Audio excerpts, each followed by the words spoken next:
علی نبینا علیہ الصلاۃ والسلام، آپ کا زمانہ نبوت تھا.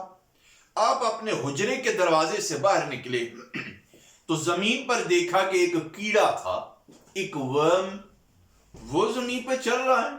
داؤد علیہ السلام کے دل و دماغ مبارک میں خیال آیا، واہ پروردگار، انسان تو نے پیدا کی، یہ بات تو سمجھ میں آ رہی ہے، لیکن اس کو دنیا میں بھیجنے کا کیا مقصد ہے، اس کو دنیا میں لانے کا کیا مقصد ہے. یہ داؤد علیہ السلام دل و دماغ شریف میں خیال فرمانے لگے کہ اللہ نے اس کیڑے کو بولنے کی طاقت عطا فرمائی اور جواب دینے کی طاقت عطا فرمائی.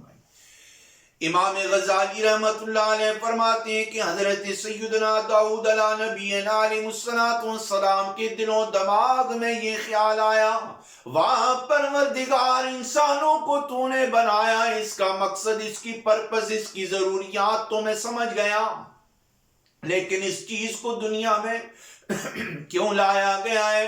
سب سے پہلے کیڑے نے کیا کہا؟ السلام علیک یا داؤد نبی اللہ، اے داؤد اللہ کے نبی، آپ کو میں سلام پیش کرتا ہوں. سلام پیش کرنے کے بعد کہنے لگا، عرض کرنے لگا، آپ نے خیال مبارک سوچا، آپ نے یہ سوچا کہ رب نے مجھے کیوں پیدا کیا.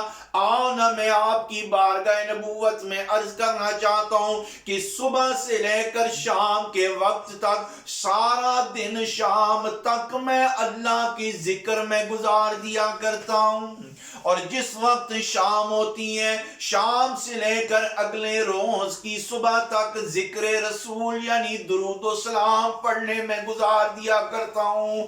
اے میرے حضرات، خواتین و حضرات، سننے والوں، دیکھنے والوں، سماعت کرنے والوں، داؤد علیہ السلام کے زمانہ نبوت میں آپ نے دیکھا کہ ایک کیڑے کی صبح شام تک ذکر الہی میں بسر ہو رہی ہے، اور شام میں درود محمد اور آل محمد کی ذات پہ بسر ہو رہی ہے. تو انسان کے پاس کیا ایکسکیوز ہے، انسان کے پاس کیا بہانہ ہے کہ بھائی ٹائم نہیں ملتا نماز پڑھنے کا، ٹائم نہیں ملتا ذکر کرنے کا، ٹائم نہیں ملتا اپنا وظیفہ پورا کرنے کا، ٹائم نہیں ملتا درود و سلام پڑھنے کا، ٹائم نہیں ملتا قرآن پاک پڑھنے کا. تو وہ تمہارے ایمان پر اپنے آپ کو مومن کہتے ہو، ایمان کہتے ہو.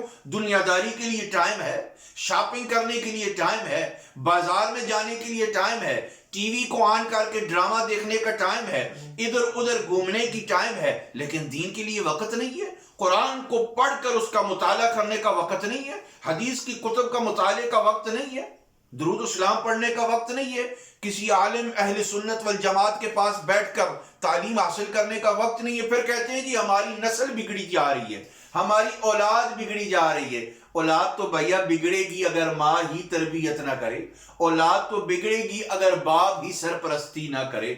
ماں کو ڈراموں کی پڑی ہو، باپ کو پیسے کمانے کی پڑی ہو، تو پھر ان کو یہ خبر تو نہیں ہوگی کہ میری بیٹی کہاں گئی ہے، رات کے پچھلے وقت میرے بیٹے گھر سے کس طرح نکل جاتے ہیں، ان باتوں کی تو خبر نہیں ہوگی، خیال نہیں ہوگا.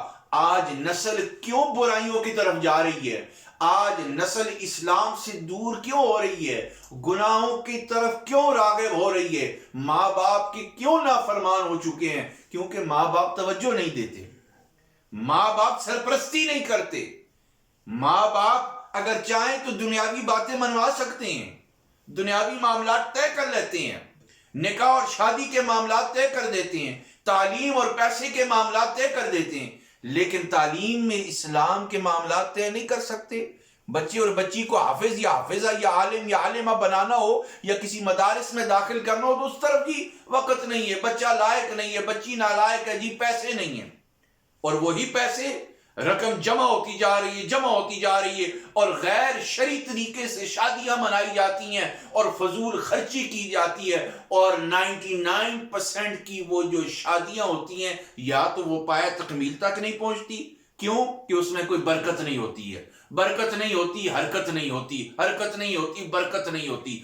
یا پھر وہ کیونکہ ساری جو اسلامی نام کی شادیاں ہوتی ہیں وہ دراصل ہندو رسموں کے مطابق ہوتی ہیں، تو برکت کہاں سے ہو؟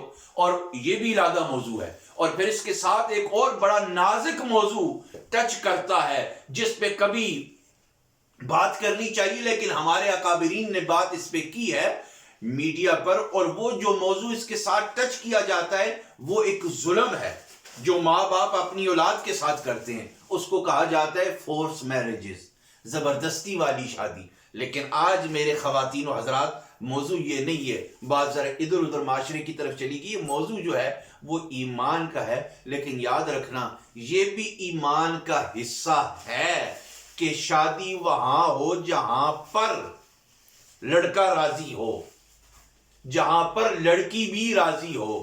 یہ نہیں کہ ماں باپ راضی ہے تو بیٹے کو کرنا پڑے گی، یہ زیادتی ہے، یہ ظلم ہے، یہ گناہ ہے۔ اولاد کے ساتھ ظلم نہ کرو، اولاد کے ساتھ زیادتی نہ کرو۔ پھر کبھی موقع ملا تو اس موضوع کو ٹچ کریں گے۔ آج صرف میں نے تھوڑا سا جھلک دی ہے آپ کو کہ اس فتنے سے یعنی فورتھ میرجز سے اپنے آپ کو بچائیں۔ بات ایمان کی ہو رہی تھی، اس پہ بات اب ختم کرنے لگا ہوں کہ